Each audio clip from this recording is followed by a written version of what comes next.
मुजद्दिद आज़म इमाम अहले सुन्नत आला हज़रत इमाम अहमद रज़ा ख़ान रहमतुल्लाहि ताला अलैह ने अपनी किताबों और अपने रसाइल के जो नाम तजवीज़ फ़रमाए हैं उनमें भी इल्मी एतबार से कई लताइफ़ मौजूद हैं और कई जहतों से उन पर कलाम हो सकता है, गुफ्तगू हो सकती है। इमाम अहले सुन्नत आला हज़रत ने अपनी किताबों और अपने रसाइल के जो नाम तजवीज़ फ़रमाए वो अरबी ज़बान में हैं और इल्मुल अबजद के एतबार से अगर उनका हासिल जमा निकाला जाए, यानी उन नामों में मौजूद हरूफ के अगर अदद निकाले जाएँ इल्मुल अबजद के एतबार से, तो वो अदद हासिल होता है कि जिस सन में वो किताब या वो रिसाला तहरीर किया गया। मिसाल के तौर पर 1320 सन हिजरी में अगर कोई रिसाला लिखा गया तो उस रिसाले का नाम ऐसा होता है कि उस नाम में मौजूद हरूफ को जब हम इल्मुल अबजद के एतबार से, इल्मुल आदाद के एतबार से जमा करते हैं तो उन तमाम हरूफ के आदाद का मजमुआ 1320 बनता है। ये आपका कमाल है। लेकिन एक बड़ी शानदार खूबी जिसकी तरफ बाज़ों का तवज्जो लोगों की नहीं होती, लेकिन हम सुनते हैं और उसकी मिसालें भी इंशाअल्लाह हम सुनेंगे कि इमाम अहले सुन्नत ने अपनी किताबों के जो नाम तजवीज़ फ़रमाए उनमें कई नाम ऐसे हैं, यानी कई किताबें, कई रसाइल ऐसे हैं कि नाम से ही इमाम अहले सुन्नत की तहकीक का खुलासा समझ में आ जाता है। आला हज़रत इमाम अहले सुन्नत अरबी ज़बान में अपनी किताब का नाम ही ऐसा तहरीर करते हैं कि अगर बिलफ़र्ज़ कोई शख्स वो किताब मुकम्मल नहीं भी पढ़ता, सिर्फ़ नाम को ही सुनता है, तो नाम को सुनने से उसे ये भी मालूम हो जाता है कि ये किस मौजू पर लिखी गई किताब है और ये भी पता चल जाता है कि इस मुसन्निफ़ का मौक़िफ़ क्या है, इस मामले में, इस अक़ीदे में या इस मसअले में उसका नज़रिया क्या है। या ये इमाम अहले सुन्नत का कमाल है, यानी रिसाले का और किताब का नाम भी हो गया, सुनने वाले को, देखने वाले को पता भी चल गया कि ये किस मौजू की किताब है, किस मौजू पर लिखा जाने वाला रिसाला है और इस मौजू के हवाले से इस मसअले में किताब के लिखने वाले यानी मुसन्निफ़ का मौक़िफ़ और नज़रिया क्या है, खुलासा तहक़ीक़ क्या है। ये इमाम अहले सुन्नत का कमाल है। मिसाल के तौर पर इमाम अहले सुन्नत ने रस्म इफ्ता के मौजू पर एक रिसाला लिखा और आपने बड़ी तहक़ीक़ फ़रमाई और कई दलाइल के साथ इस बात को साबित फ़रमाया कि फ़िक़्ह हनफ़ी में इमाम आज़म अबू हनीफ़ा रहमतुल्लाहि ताला अलैह के कौल पर ही फ़तवा दिया जाएगा।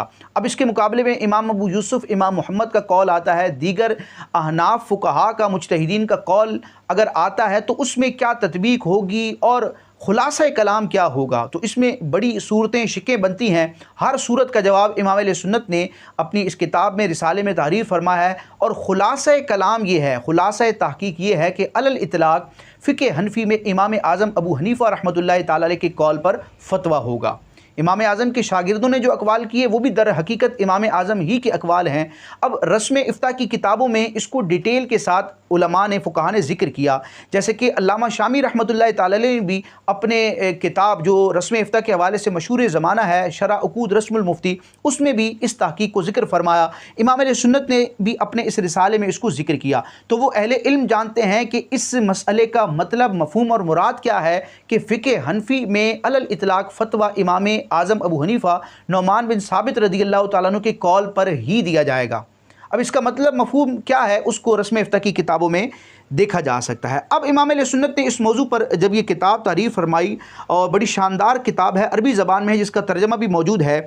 ये फ़तावा रज़विया शरीफ की पहली जिल्द में पहले रिसाले के तौर पर भी है, अलग से भी ये छपा हुआ मिलता है। इसी तरह जद्दुल मुमतार का जो अरबी नुस्खा जो बैरूत से शाया हुआ है उसमें भी हम देखते हैं कि पहली जिल्द में ये रिसाला मौजूद है।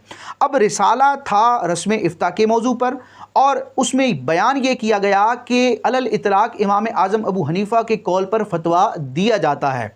अब इमाम अहले सुन्नत किताब का नाम तहरीर करते हैं, रिसाले का नाम तजवीज़ फरमाते हैं, अजलल एलाम अन्नल फ़तवा मुतलकन अला कौलिल इमाम। सुबहान अल्लाह, ये उस किताब और रिसाले का नाम है। अब इसका हम लफ्ज़ी तर्जमा अगर करें तो लफ्ज़ी तर्जमे ही से ये भी पता चल जाएगा कि इस किताब रिसाले का मौजू क्या है और ये भी पता चल जाएगा कि मुसन्निफ़ का इस बारे में नज़रिया और मौक़िफ़ क्या है।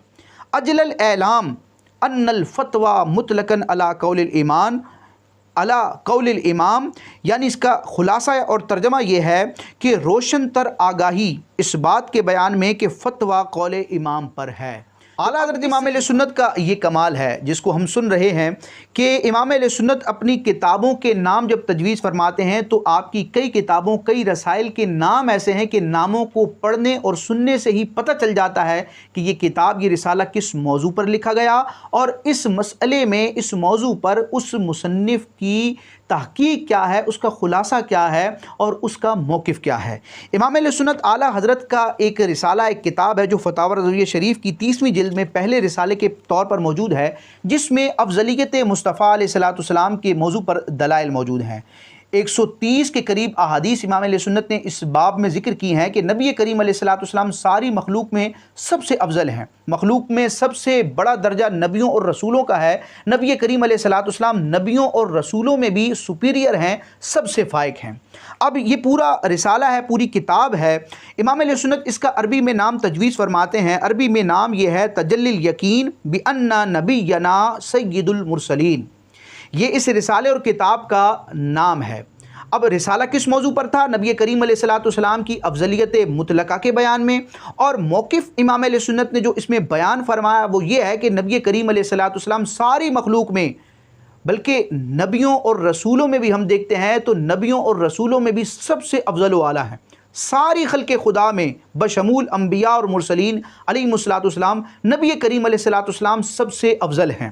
اب یہ رسالہ تھا، یہ موضوع تھا اور یہ آپ کا موقف تھا۔ رسالے کا نام دیکھیں تجلی الیقین بأن نبینا سید المرسلین، جس کا ترجمہ اور خلاصہ یہ ہوگا کہ یقین کا اظہار، تجلی الیقین، یقین کا اظہار اس بات میں کہ بأن نبینا، کہ ہمارے نبی علیہ السلام سید المرسلین، رسولوں کے بھی سردار ہیں۔